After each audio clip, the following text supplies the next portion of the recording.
Hello friends, welcome to your Pratidin competitive classes. मैं हूं आपकी mentor doctor Poonam Sharma.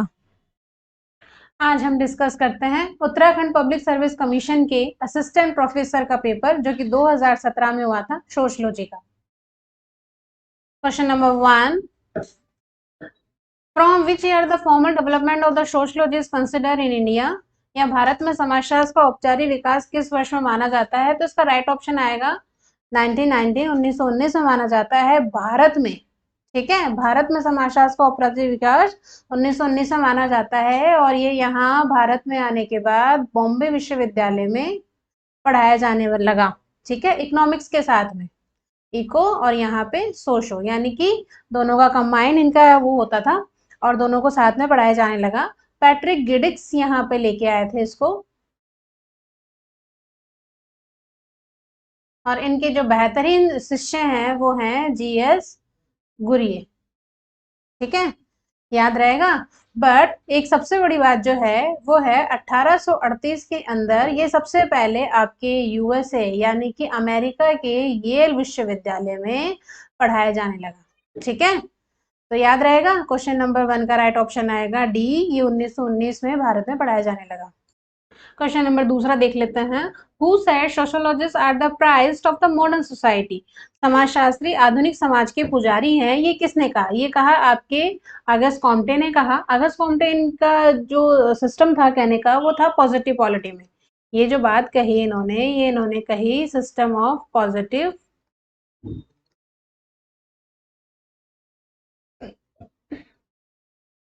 Polity में।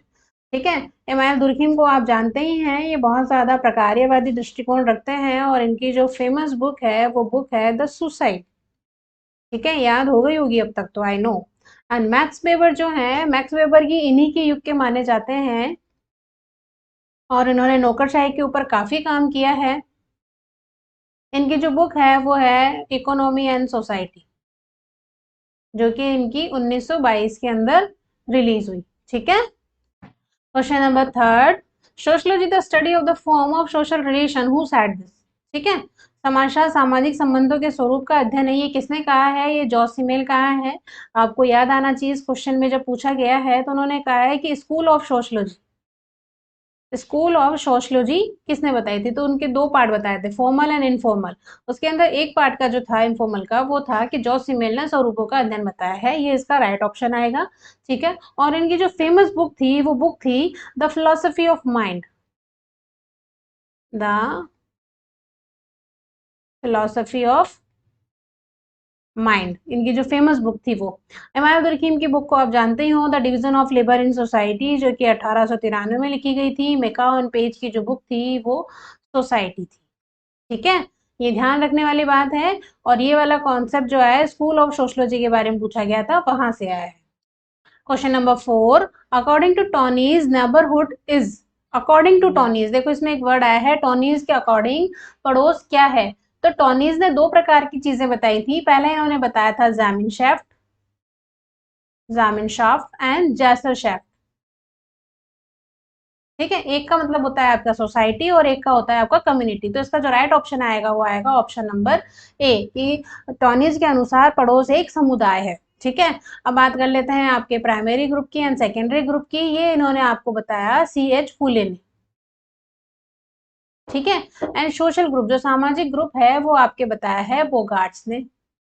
ठीक है, याद रखना 4 का जो राइट ऑप्शन आएगा ऑप्शन नंबर ए। 5वें नंबर का क्वेश्चन देख लेते हैं। Which of the following is not an appropriate example of the social institution, कि निम्नलिखित में से कौन सा सामाजिक संस्था का उचित उदाहरण नहीं है? Is not appropriate example. ठीक है, सोशल इंस्टीट्यूशन। अब बात कर लेते हैं सोशल इंस्टीट्यूशन की। तो सोशल इंस्टीट्यूशन में क्या होता है? जो आपस में कोरिलेट करते हैं या इंटर रिलेट करते हैं। कौन करते हैं? Social roles and social norms, ये दूसरे में एक दूसरे में कोरिलेट करते हैं, तब आपके सोशल इंस्टीट्यूशंस बनती हैं। तो अब देखो सोशल रोल यानी कुछ ना कुछ परिस्थिति होगी, उनकी भूमिकाएं होंगी, उनके कुछ कर्तव्य होंगे और उनके कुछ रूल एंड रेगुलेशंस होंगे। ठीक है, तो इसका जो राइट ऑप्शन आएगा is not that is market.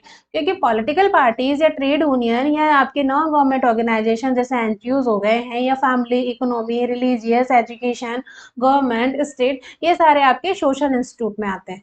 ठीक है, तो 5वें नंबर का राइट ऑप्शन आएगा option number A. Question number 6 की बात करते हैं। The book of the social structure of values associate with.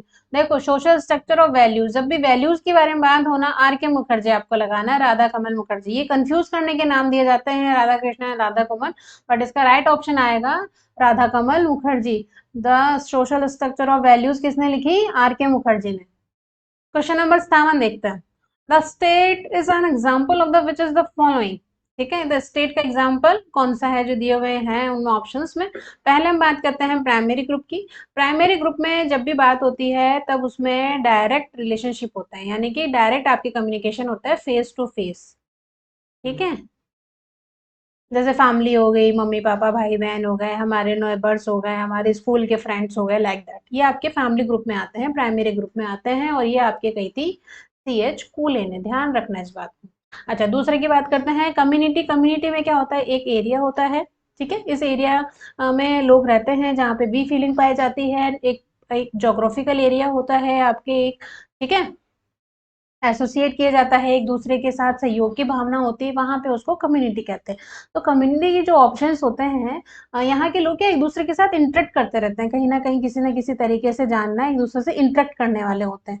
ठीक है, जैसे कि आपके नेबर्स हो गए हैं, ये आपकी कम्युनिटी हो गई है, स्टेट हो गया है, आपके आपके गवर्नमेंट हो गई है, जिनसे आप, या जो आपके ऑफिस वर्क है, जहाँ पे आप उठते बैठते हो, ठीक है, जहाँ पे आपकी वी फीलिंग डेवलप होती है, वो सारा आपका कम्युनिटी। तो 7 नंबर का जो क्वेश्चन का राइट ऑप्शन आएगा वो आएगा कम्युनिटी। ठीक है, बात कर लेते हैं एसोसिएशन की। एसोसिएशन को हिंदी में कहते हैं समिति। समिति जब भी निर्माण की जाती है तो किसी विशेष उद्देश्य के लिए निर्माण की जाती है। इनके कुछ रूल एंड रेगुलेशंस होते हैं, कुछ नॉर्म्स होते हैं, इतनी बजे आना, 10 to 5 काम करनी है, कुछ ग्रुप्स होते हैं, सदस्य होते हैं, उनका चयन किया जाता है, उनको सैलरी दी जाती है, इस हिसाब से समिति का निर्माण होता है।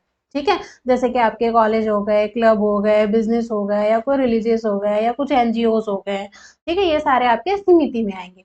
अब बात करते हैं आपके डी ऑप्शन की, सरकार।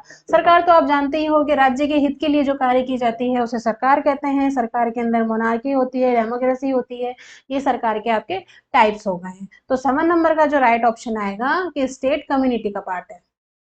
Question number 8. Every man in society occupy the number of the status, different status associated with the single person are known as। क्या कह रहा है कि समाज में प्रत्येक व्यक्ति की अनेक परिस्थितियां होती हैं, एक व्यक्ति से जुड़ी हुई विभिन्न परिस्थितियों के रूप को क्या कहा जाता है? यानी कि व्यक्ति तो एक ही, उससे जुड़ी हुई विभिन्न परिस्थितियां हैं, उसको क्या कहा जाएगा? उसको कहा जाएगा परिस्थिति पुंज। यानी कि एक महिला है, एक फीमेल है, वो पुत्री भी है, वो माता भी है, वो स्टूडेंट भी है, वो वर्कर भी है, वो पुजारी भी है, वो कुछ भी हो सकती है। ठीक है, परिस्थिति पुंज। देखो, जब भी ये चीजें आती हैं, रोल सेट और स्टेटस सेट की जब बात आती है, आपके रोल सेट और स्टेटस सेट, ये आपके आर के मर्टन ने दी थी। ध्यान रखना, कंफ्यूज नहीं होना है, रोल सेट और स्टेटस सेट आपका आर के मर्टन ने दी थी। अच्छा, दूसरा ऑप्शन देख लेते हैं, परिस्थिति कर्म। आपकी क्या स्टेटस सीक्वेंस, यानी कि एक के बाद एक कम होता है, यानी कि एक फीमेल पैदा होएगी, उसके बाद वो किसी की डॉटर होएगी, उसके बाद वो किसी की सिस्टर होएगी, उसके बाद वो किसी की वाइफ होएगी, फिर मदर होएगी। ठीक है, इस तरीके से जब सीक्वेंस चलता है ना तो उसे परिस्थिति कर्म कहा जाता है। डी ऑप्शन की बात करते हैं, परिस्थिति उत्तराधिकार।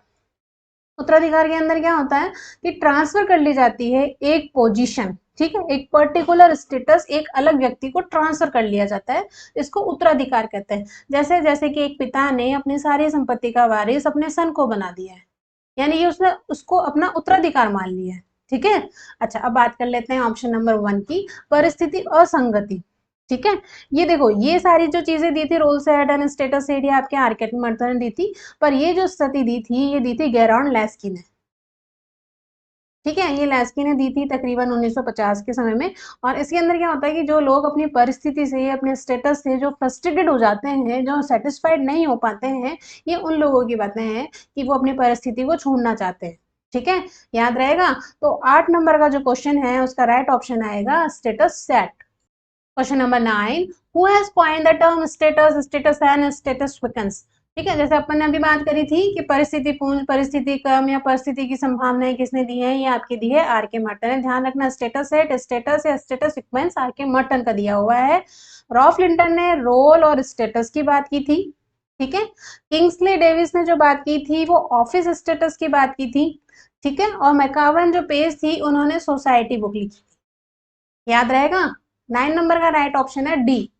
Question number 10, primary group of nurseries of human nature who side is. ये क्वेश्चन कम से कम 100 टाइम बार पूछा गया है अलग अलग एग्जाम्स में, इसलिए इस क्वेश्चन को हमेशा ध्यान रखना। इसने प्राइमरी ग्रुप कहा है और प्राइमरी ग्रुप का सिद्धांत किसने दिया था, C.H. पुलिन। ठीक है, ध्यान रखना C.H. पुलिन।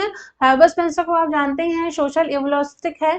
ठीक है, और जॉर्ज सीमेर आप जानते हैं कि संबंधों की रूपरेखा के बारे में बात करी थी। फिलोसफी ऑफ माइंड इनका बहुत शानदार काम है।